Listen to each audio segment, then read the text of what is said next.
guys, welcome back to another video. So ఈ వీడియోలో మనం ఆటమ్ బాంబ్ అనే ఎట్లా తయారైంది అనే స్టోరీని మనం డీకోడ్ చేయబోతున్నాం అన్నమాట. ముందుగా వీడియో లోపలికి వెళ్ళే ముందు ఛానల్కి మీరు కొత్తగా వచ్చినట్లయితే తప్పకుండా సబ్స్క్రైబ్ చేయండి. మరిన్ని అప్డేట్స్ కోసం బెల్ ఐకాన్ ప్రెస్ చేసి నోటిఫికేషన్స్ ఆన్ చేసుకోవడం మాత్రం మర్చిపోదు. Ideologies destroy civilisations. అట్లాంటి ఒక డెడ్లీ ఐడియాలజీ అనేది ఫ్యాసిజం. ఈ ఫ్యాసిజం అనేది మనకు 1940, 1930 కాలంలో నాజీ జర్మనీలో కనిపించింది. ఆ నాజీ జర్మనీ యొక్క ఛాన్సలరే అడాల్ఫ్ హిట్లర్. ఈ ఐడియాలజీని వాడుకొని 1939 సంవత్సరంలో అడాల్ఫ్ హిట్లర్ పోలాండ్ దేశంని ఇన్వైట్ చేయడానికి ప్రయత్నం చేశారు. అలా చేయడం వలన ట్రిగర్ అయింది the most deadliest war in history, world war 2. ఈ వరల్డ్ వార్ 2 ఒక పక్క కాన్ఫ్లిక్ట్ అవుతూ కూడా సైన్స్లో ఒక కొత్త చాప్టర్ని బయటకు తీసుకొచ్చింది. దీన్నే మనం న్యూక్లియర్ ఎనర్జీ అంటాం. ఒకరినొకరు ధ్వంసం చేసుకునే క్వెస్ట్లో క్వాంటమ్ ఫిజిక్స్ యొక్క డెప్త్స్ని ఇంకా ఎక్కువ ప్రోబ్ చేయడం, ఇంకా దానిలో లోపల పోయి తెలుసుకోవడం అనేది చాలామంది సైంటిస్ట్ ప్రయత్నించారు కూడా. ఈ న్యూక్లియర్ ఎనర్జీ దాని యొక్క డిస్ట్రక్టివ్ పవర్ని మనం చూసుకున్నట్లయితే అది ఒక వరం, ఒక శాపం లాగా. Depends on how we use it అనేది. సో ఈ న్యూక్లియర్ ఎనర్జీ అనే హిస్టరీ ఏంటి, ఇది ఎట్లా ఏర్పడింది, ప్లస్ అటామిక్ బాంబ్ అని డెవలప్ అయ్యి హిరోషిమా నాగసాకి వరల్డ్ వార్ 2 టైంలో ఎట్లా డిస్ట్రాయ్ చేయబడ్డాయి.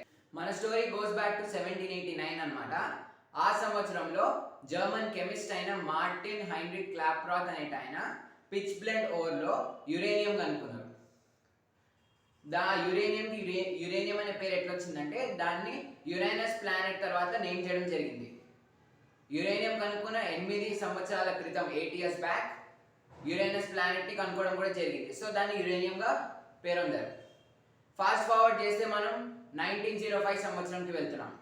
అప్పటి కాలంలో మరీ క్యూరీ, పియర్ క్యూరీ మీరు వినే ఉంటారు, హెన్రీ బెక్వెరెల్, ఈ ముగ్గురికి 1903 సంవత్సరంలో నోబెల్ ప్రైజ్ ఇన్ ఫిజిక్స్ ఇచ్చారు. 1905 సంవత్సరంలో మరీ క్యూరీ గారికి డాక్టరేట్ కూడా వచ్చింది. వాళ్ళు రేడియో యాక్టివిటీ గురించి చాలా స్టడీస్ చేశారు అన్నట్టు. ఇప్పుడు మనం రేడియో యాక్టివిటీ యూనిట్ తీసుకుంటే దాన్ని బెక్వెరెల్ అంటాం, named after henry Becquerel.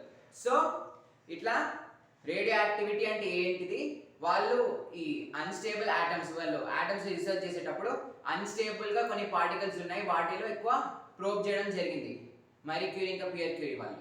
So radio activity అంటే ఏంటి, బేసిక్గా మనం చూసుకున్నట్టయితే రేడియో యాక్టివిటీ ఇంక్లూడ్స్ ఒక unstable atom. Unstable atom as per మరీ క్యూరీస్ రీసెర్చ్, అన్స్టేబుల్ ఆటమ్ ఏం చేస్తుందంటే ప్రెషర్లో ఉన్నప్పుడు ఎక్స్ప్లోడ్ అవుతుంది. ఎక్స్ప్లోడ్ అవడం వలన ఆల్ఫా, బీటా మరియు గామా పార్టికల్స్ ఎమిట్ చేసి రేడియేషన్ ఎమిట్ చేస్తుంది. అట్లా రేడియేషన్ ఎమిట్ చేయడం వలన ఎక్స్ప్లోడ్ అవ్వడం వలన అది ఫ్రాగ్మెంట్ అవుతుంది. ఫ్రాగ్మెంట్ అవ్వడం వల్ల హెవీ ఆటమ్ ఏదైతే ఉందో, హెవీ ఎలిమెంట్, అది లైటర్ ఎలిమెంట్కి చేంజ్ అవుతుంది అనమాట. Heavy element becomes a lighter element. ఇది రేడియో యాక్టివిటీ, ఇది బేసిక్ అండర్స్టాండింగ్. ఇంకా మనం ఫాస్ట్ ఫార్వర్డ్ చేసుకొని 1905 నుంచి 1938కి వెళ్తే ఓటో హాన్ గురించి మాట్లాడుకోవాలి. ఈ రేడియో యాక్టివిటీ ఎగ్జాంపుల్ నేను ఏదైతే ఇచ్చానో ఓటో హాన్ దీన్ని ఎక్స్పెరిమెంట్ ద్వారా ప్రూవ్ చేస్తారనమాట. సో ఓటో హాన్ ఒక జర్మన్ ఫిజిసిస్ట్. ఆయన ఏం చేస్తారంటే 1938 సంవత్సరంలో న్యూట్రాన్ని యురేనియం ఆటంలోకి బొంబార్డ్ చేస్తారనమాట. న్యూట్రాన్ని యురేనియం ఆటంలోకి షూట్ చేయడం వలన యురేనియం అనేది ఫ్రాగ్మెంట్ అయింది. ఫ్రాగ్మెంట్ అవడం వలన ఇంకో కొత్త ఎలిమెంట్ ఫామ్ అయింది, అది barium, which is lighter than uranium అనమాట. సో ఇలా ఎందుకు జరిగిందని చెప్పేసి ఓటో హాన్కి డౌట్ వచ్చింది. మనం ఒక ఎగ్జాంపుల్ తీసుకుందాం. ఫర్ ఎగ్జాంపుల్ మనం ఒక రాయిని సుత్తితో కొడితే అది ముక్కలు అవుతుంది. గోల్డ్, సిల్వర్ ఏం రాలేదు కదా దాని దగ్గర నుంచి, కానీ ఇక్కడ డిఫరెంట్ జరిగింది. అట్లా సిమిలర్ వేలో యురేనియంని బొంబార్డ్ చేయడం వలన డిఫరెంట్ పార్టికల్స్ అనేటివి క్రియేట్ అయినాయి ఇక్కడ. సో దీన్ని బేస్ చేసుకొని ఈ ఫినామినన్ని లీస్ మైట్నర్ అనే ఆమెకి లెటర్ రాయడం జరిగింది, ఇంకొక జర్మన్ ఫిజిసిస్ట్. సో ఓటో హాన్, లీస్ మైట్నర్ మరియు లీస్ మైట్నర్ యొక్క నెఫ్యూ ఆటో ఫ్రిష్తో కలిసి ఈ కొత్త ఎలిమెంట్స్ ఫామ్ అయ్యే ఈ మిస్టరీని సాల్వ్ చేయడం మొదలు పెట్టారనమాట. సో ఓటో హాన్, ఆటో ఫ్రిష్ మరియు లీస్ మైట్నర్ వాళ్ళ ఎక్స్పెరిమెంట్లు ఏం తెలుసుకున్నారంటే యురేనియం ఆటమ్ ది కోర్ని మనం బాగా హై ఎనర్జీతో కొడితే అది స్మాలర్ న్యూక్లియైలో ఫ్రాగ్మెంట్ అవుతుంది. స్మాలర్ న్యూక్లియై ఆఫ్ అనదర్ ఎలిమెంట్కి చేంజ్ అవుతుంది అనమాట. ఒక తక్కువ వెయిట్ ఉన్న ఎలిమెంట్, యురేనియం కంటే తక్కువ వెయిట్ ఉన్న ఎలిమెంట్కి ఫ్రాగ్మెంట్ అవుతుంది. ఇలా నాట్ ఓన్లీ సింగిల్ ఆటమ్, మనకు మల్టిపుల్ ఆటమ్స్ ఉంటాయి కాబట్టి అట్లా మల్టిపుల్ ఆటమ్స్ వాళ్ళు అటాక్ అయ్యి ఫ్రాగ్మెంట్ అయ్యి ఒక చైన్ రియాక్షన్ ట్రిగర్ చేస్తాయి అనమాట.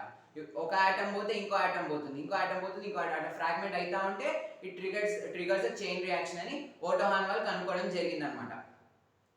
ఇట్లా ఫ్రాగ్మెంట్ అవుతూ కొత్త కొత్త ఎలిమెంట్స్ క్రియేట్ చేస్తూ ఉంటే ఒక పవర్ఫుల్ ఎనర్జీ అనేది ఎమిట్ అవుతుంది. ఇక్కడ ఈ ఎనర్జీ ఎంత పవర్ఫుల్ ఉంటుందంటే దీంతో మనము ఎనర్జీ ప్రొడ్యూస్ చేసి ఒక సిటీనే లైట్ చేయొచ్చు, కరెంట్ ఇవ్వచ్చు, లేకపోతే ఒక సిటీనే డిస్ట్రాయ్ చేయొచ్చు అనమాట. ఈ మొత్తం ఎనర్జీని న్యూక్లియర్ ఫిషన్ అంటాం.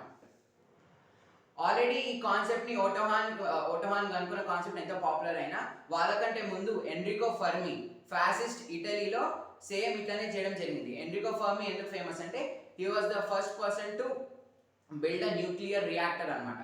సో ఆయన ఆల్రెడీ కాన్సెప్ట్ కనుక్కున్నారు, కానీ ఇటలీలో ఆయన రీసెర్చ్ కి ఎవరు ఎక్కువ ఇంపార్టెన్స్ ఇవ్వలేదు. మధ్యలో ఒక టిడ్బిట్, ఓటోహాన్ ఎక్స్పెరిమెంట్ కంటే ముందు 1938 కంటే ముందు 1931 టు 1932 సంవత్సరంలో హారోల్డ్ యూరే అనే ఆయన డ్యూటీరియం ఇంకా ట్రిటియం హైడ్రోజన్ ఐసోటోప్స్ ని డిస్కవర్ చేశారనమాట. సో ఈ డ్యూటీరియం ని యూజ్ చేసి deuterium oxide otherwise known as heavy water ని క్రియేట్ చేయొచ్చు. సో ఈ హెవీ వాటర్ ఏం చేస్తుందంటే, సో మనం ఆల్రెడీ న్యూక్లియర్ ఫిషన్ గురించి మాట్లాడుకున్నాం కదా, ఈ ఎనర్జీని ఎట్లా కంట్రోల్ చేయాలి, కంట్రోల్ చేసి ఎలక్ట్రిసిటీ ఎట్లా ప్రొడ్యూస్ చేయాలి. సో యాజ్ అ మోడరేటర్గా న్యూట్రాన్స్ మూవ్మెంట్ని స్లో చేయడానికి హెవీ వాటర్ని యూజ్ చేస్తారనమాట న్యూక్లియర్ రియాక్టర్స్లో. సో న్యూక్లియర్ ఎనర్జీ ప్రొడక్షన్కి ఇది ఒక ఇంపార్టెంట్ కాన్సెప్ట్ అన్నట్టు హెవీ వాటర్ అనేది. సో న్యూక్లియర్ ఎనర్జీ గురించి మన టాపిక్ కాదు కాబట్టి మనం ఆటమ్ బాంబ్ గురించి మాట్లాడుతున్నాం. మళ్ళీ ఆటమ్ బాంబ్కి వద్దాం. సో ఓటోహాన్ ఎక్స్పెరిమెంట్ గురించి అలైడ్ పవర్స్కి తెలిసింది. యునైటెడ్ స్టేట్స్, యునైటెడ్ కింగ్డమ్ అటువంటి దేశాల్లో ఈ వార్త బాగా స్ప్రెడ్ అయిందనమాట. సో వాళ్ళకు వచ్చిన భయం ఏంటంటే జర్మనీ దగ్గర ఏదో డిస్ట్రక్టివ్ వెపన్ తయారు చేయడానికి కొత్త టెక్నాలజీ ఉంది అనే దానిపైన వాళ్ళు భయపడడం జరిగిందనమాట. సో ఇలా 1930s కాలంలో హిట్లర్ జర్మనీ ఛాన్సలర్ అయినందువలన ఆయన పాలసీస్ వల్ల సైంటిఫిక్ ఎక్సోడస్ అనేది జరిగిందనమాట. ఈ సైంటిఫిక్ ఎక్సోడస్ అంటే ఏంటంటే పెద్ద పెద్ద జర్మన్ సైంటిస్టులు అందరూ హిట్లర్ పాలసీస్కి డిస్ప్లేస్ అయిపోయి, సో వాళ్ళకి ఒక ఇల్లు మిగల లేకుండా పోయింది. ఒక ఎగ్జాంపుల్ ఇస్తాం మీకు. హిట్లర్ పాలసీ ఏంటంటే ఎవరైతే ఎడ్యుకేషనిస్ట్ ఉన్నారో, సైంటిస్ట్ ఉన్నారో, వాళ్ళు ఏదైతే ఎంప్లాయిడ్ ఉన్నారో వాళ్ళకి జూయిష్ లైనేజ్ ఉంటే, ఫర్ ఎగ్జాంపుల్ వాళ్ళ పేరెంట్స్ జ్యూ అయితే లేకపోతే వాళ్ళ గ్రాండ్ పేరెంట్లు ఎవరైనా జూయిష్ రిలేషన్ ఉంటే వాళ్ళు జర్మనీలో ఉండడానికి వీలు లేదు. ఇది ఒక ఎగ్జాంపుల్ అనమాట పాలసీ హిట్లర్ తీసుకుంది. సో ఇట్లా అవ్వడం వలన పెద్ద పెద్ద scientist, for example Albert Einstein, for example Enrico Fermi Italy నుంచి డిస్ప్లేస్ అయ్యారు. ఫర్ ఎగ్జాంపుల్ లియో జీలార్డ్, ఇంకొక example Fritz Haber. Fritz Haber కూడా ఎందుకు ఇంపార్టెంట్ అంటే Fritz Haber World War I లో జర్మనీకి నేషనల్ హీరో అనమాట. జర్మనీ కెమికల్ వెపన్స్ డెవలప్ చేసి World War I లో ఫైట్ చేయగలిగింది అంటే ఫ్రిట్జ్ హేబరే కారణం. అయినా ఆయనను కూడా హిట్లర్ వదలలేదు అనమాట. సో ఇట్లా సైంటిస్టులు అందరూ జర్మనీ నుంచి వేరే వేరే ప్లేసెస్కి షిఫ్ట్ అయిపోయారు. Maximum number of scientist went to United Kingdom and United States of America అనమాట. సో ఈ డిస్ప్లేస్ అయిన సైంటిస్ట్ అందరూ కలిసి ఆల్బర్ట్ ఐన్స్టైన్ని ఒక లెటర్ రాయమని చెప్పారు. ఎవరికి? యుఎస్ ప్రెసిడెంట్ ఫ్రాంక్లిన్ రూజ్వెల్ట్కి. అప్పుడు ఆయననే ప్రెసిడెంట్ ఉండే. ఆయనకి లెటర్లో ఏమని చెప్పమన్నారంటే జర్మనీ దగ్గర ఇట్లా వెపన్ తయారు చేసే కేపబిలిటీ ఉంది. సో ఆల్బర్ట్ ఐన్స్టైన్ లెటర్ రాశారు. లెటర్ రాసి యునైటెడ్ స్టేట్స్లో అలారం బెల్స్ మోగాయి అనమాట. వాళ్ళు ఏం చేస్తారంటే వాళ్ళు కూడా నాజీస్ కంటే ముందే అటామిక్ బాంబ్ అనేది తయారు చేస్తారు అని పూనుకోవడం జరిగింది ఇక్కడ. సో యునైటెడ్ స్టేట్స్ పూనుకున్న తర్వాత 1941లో అడ్వైజరీ కమిటీ ఆన్ యురేనియంని ఎస్టాబ్లిష్ చేయడం జరిగింది వాషింగ్టన్ డీసీలో. దాన్ని మరి office for scientific research and development OSRDకి 1941లోనే అప్గ్రేడ్ చేయడం జరిగింది అనమాట. అదే కాలంలో 1941లోనే పర్ల్ హార్బర్ ఏదైతే హవాయిలో ఉందో యునైటెడ్ స్టేట్స్ నేవల్ బేస్, దానిపైన జపాన్ అటాక్ చేసింది. సో అట్లా జపాన్ అటాక్ చేయడం వలన United states officially entered the World War II అనమాట. యునైటెడ్ స్టేట్స్ ఎంటర్ అయిన తర్వాత నెక్స్ట్ సంవత్సరం 1942 మన్హాటన్ ఇంజనీరింగ్ డిస్ట్రిక్ట్ని ఎస్టాబ్లిష్ చేశారనమాట. అన్నీ ఉంటాయి మేడం. మ్యాన్హాటన్లో చాలా న్యూక్లియర్ స్టాక్ పల్స్ ఉన్నాయని చెప్పేసి దాని మ్యాన్హాటన్ అని పేరు వచ్చిందనమాట. To develop a nuclear bomb 3 laboratories పెట్టడం జరిగింది. ఒకటి హ్యాన్ఫోర్డ్, ఒకటి లాస్ ఆలమోస్, ఇంకోటి ఓక్రిడ్జ్లో. ఈ ల్యాబ్స్ని ఏ విధంగా ఎస్టాబ్లిష్ చేశారంటే పాపులేషన్ సెంటర్స్కి దూరం ఉండాలి, ప్లస్ యునైటెడ్ స్టేట్స్ కోస్ట్ నుంచి దూరం ఉండాలి. ఫస్ట్ న్యూయార్క్లో పెట్టాలనుకున్నారు, అది స్ట్రాటజికలీ కరెక్ట్ కాదు వరల్డ్ వార్ కాలంలో. సో డెజర్ట్ లొకేషన్స్లో షిఫ్ట్ చేయడం జరిగింది ల్యాబొరేటరీస్ని. సో ఇప్పుడు ప్రాజెక్ట్ అంతా ల్యాబొరేటరీస్ అంతా పెట్టడం జరిగింది. ఇప్పుడు రీసెర్చ్ అనేది ఎట్లా మొదలు పెట్టారు, కొన్ని క్వశ్చన్స్ ఉన్నాయి ఆన్సర్ చేయడానికి. ఫర్ ఎగ్జాంపుల్ ఇప్పుడు బాంబ్ తయారు చేసే యురేనియంని చైన్ రియాక్షన్ ఎట్లా ట్రిగర్ చేయాలి, ఫర్ ఎగ్జాంపుల్ ప్లూటోనియంని యూజ్ చేసి ఇంకొక బాంబ్ ఎట్లా తయారు చేయొచ్చు. ప్లూటోనియం న్యాచురల్లీ అకరింగ్ ఎలిమెంట్ కాదనమాట, అది యురేనియం నుంచి వస్తుంది. సో యురేనియం 238 ఐసోటోప్ యూజ్ చేసి దాన్ని ఎట్లా చేస్తారు.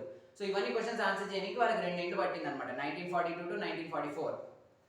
ఈ కాలంలో యురేనియం ఎన్రిచ్మెంట్ పైన వర్క్ చేశారనమాట. యురేనియం 238 ఐసోటోప్ నుంచి యురేనియం 235 ఐసోటోప్కి తీసుకురావడం జరిగింది. సో యురేనియం 235 ఐసోటోప్ ఏదైతే ఉందో అది ఫిసైల్ అనమాట, చైన్ రియాక్షన్ని తట్టుకోగలదు. మాన్హాటన్ ప్రాజెక్ట్ని అఫీషియల్గా 1942లో కమిషన్ చేసిన తర్వాత 2 years రీసెర్చ్ జరిగిన తర్వాత 1944 దాకా 1945 July 16th time 5:30 AM Trinity test, the world's first ever nuclear bomb test అనేది United States of America carry out చేసింది.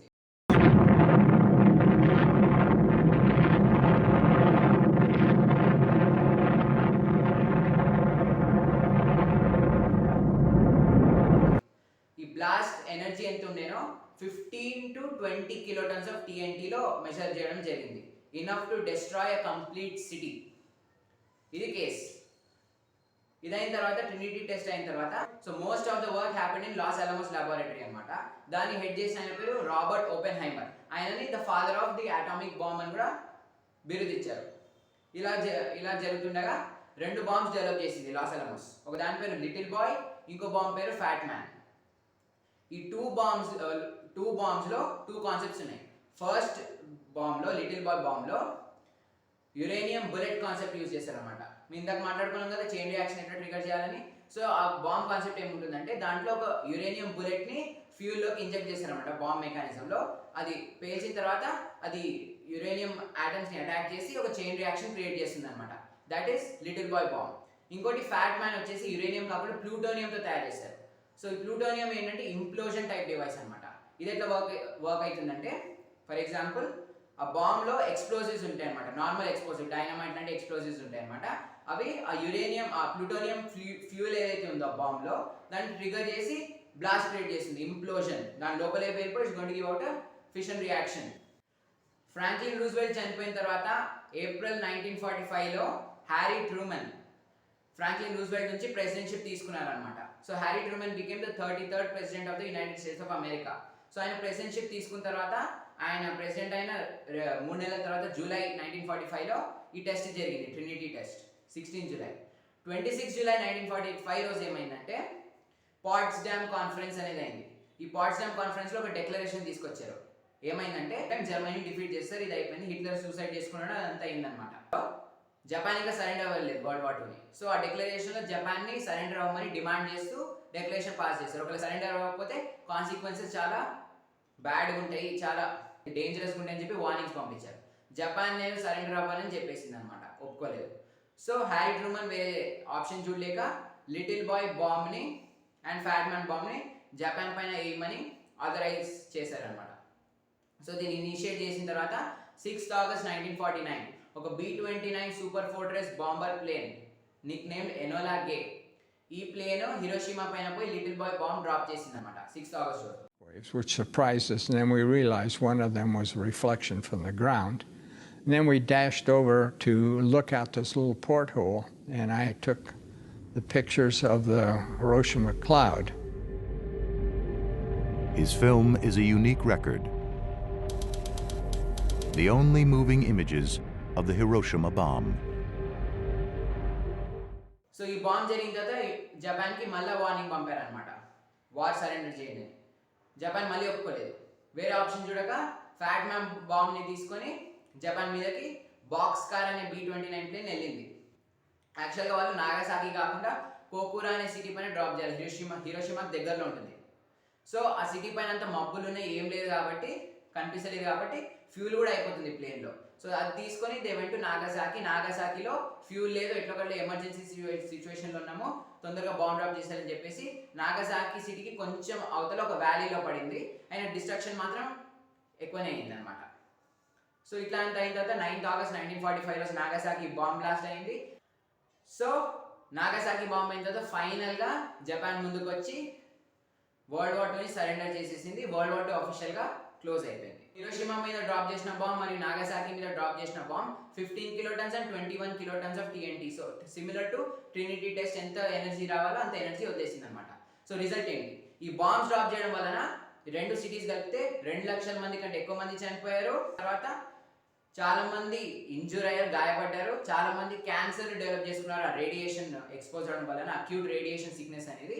ఈ రోజు కూడా మనం జపాన్లో కొన్ని ఫ్యామిలీస్ చూసుకున్నట్టయితే ఈ బాంబ్ బ్లాస్ట్ కారణంగా చాలా మంది క్యాన్సర్ పేషెంట్స్ ఉన్నారు. At the same time birth defects కూడా వస్తున్నాయి పిల్లలలో. సో జపాన్ సరెండర్ అయిన తర్వాత వరల్డ్ వార్ ఎండ్ అయిపోయింది, వరల్డ్ పీస్ వస్తుంది అనుకున్న కాలంలోనే ఇంకొక కాన్ఫ్లిక్ట్ ట్రిగర్ అయింది. United states versus the Soviet union, cold war. ఒకరికి ఐడియాలజీకి డిఫరెన్సెస్ ఉండడం వలన ఎవరు పవర్ఫుల్ అవుతారు అనే దానిపైన కోల్డ్ వార్ స్టార్ట్ అయింది. దీంట్లో న్యూక్లియర్ ఆర్మ్స్ రేస్ అయింది, స్పేస్ రేస్ కూడా అయింది అనమాట. ఈ జరుగుతున్న కాలంలో యునైటెడ్ స్టేట్స్ తన మ్యాన్హాటన్ ప్రాజెక్ట్ రీసెర్చ్ని ఇంకా ముందుకు పంపించింది. సో ఏమైందంటే 1946లో వరల్డ్ వార్ 2 అయిన తర్వాత మార్షల్ ఐలాండ్స్ అని పసిఫిక్ ఓషన్లో చిన్న ఐలాండ్స్ అనమాట, దీవులు. ఆ ఐలాండ్స్ పైన న్యూక్లియర్ టెస్ట్ అనేది స్టార్ట్ చేశారనమాట. So first operation Crossroads అయిందనమాట 1946లో. It was the first nuclear operation post world war.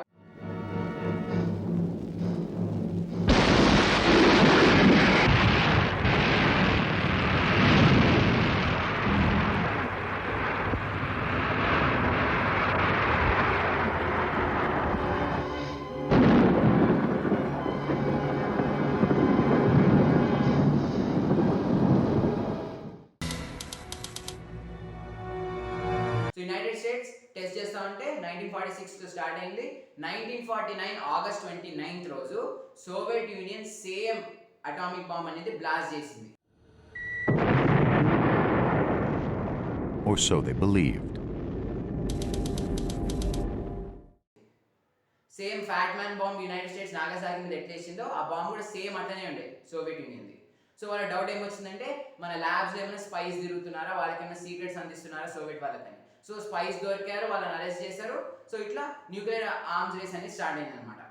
ఇదే టైంలో ఫిషన్ బాంబ్స్ అనేది పెంచుకుంటూ వెళ్ళిపోయారు అనమాట. ఇంకా ఎనర్జీ పెంచుతూ పోయారు.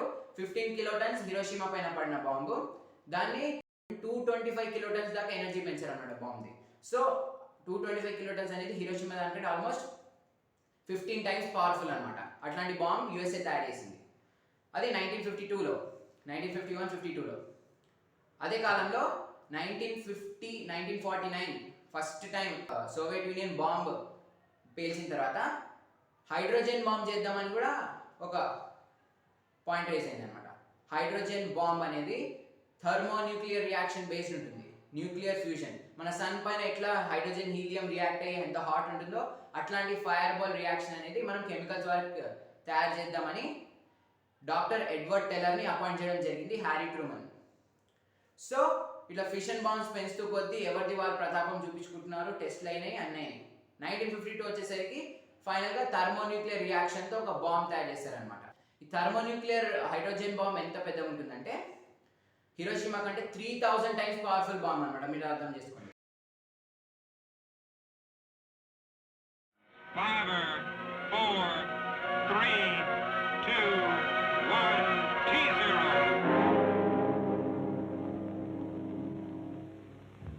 This is the largest fireball ever produced. At its maximum, it measures about 3 1/4 miles in diameter. Compared to the skyline of New York, this means that with the Empire State Building as 0 point, the Mike fireball would extend downtown to Washington Square and uptown to Central Park. In other words, the fireball alone would engulf about 1/4 of the island of Manhattan.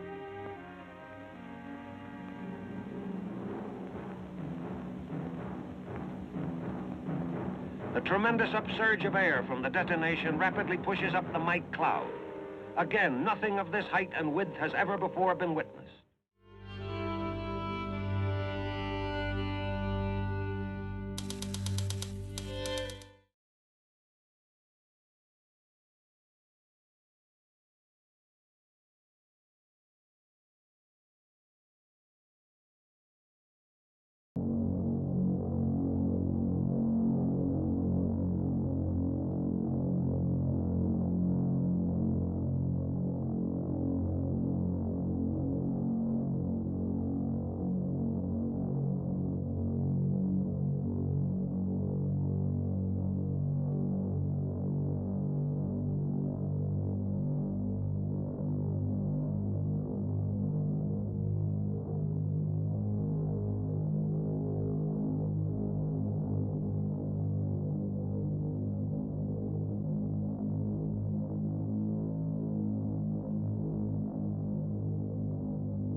date was March 1, 1954.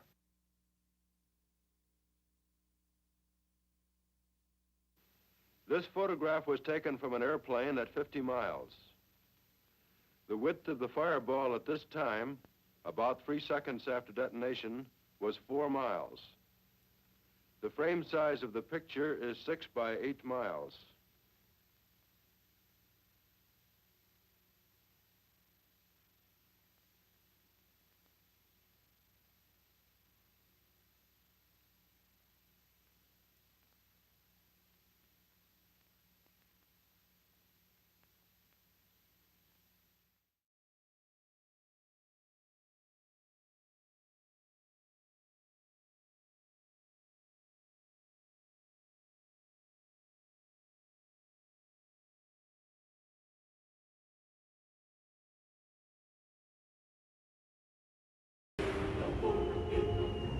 To foresee exactly what will happen.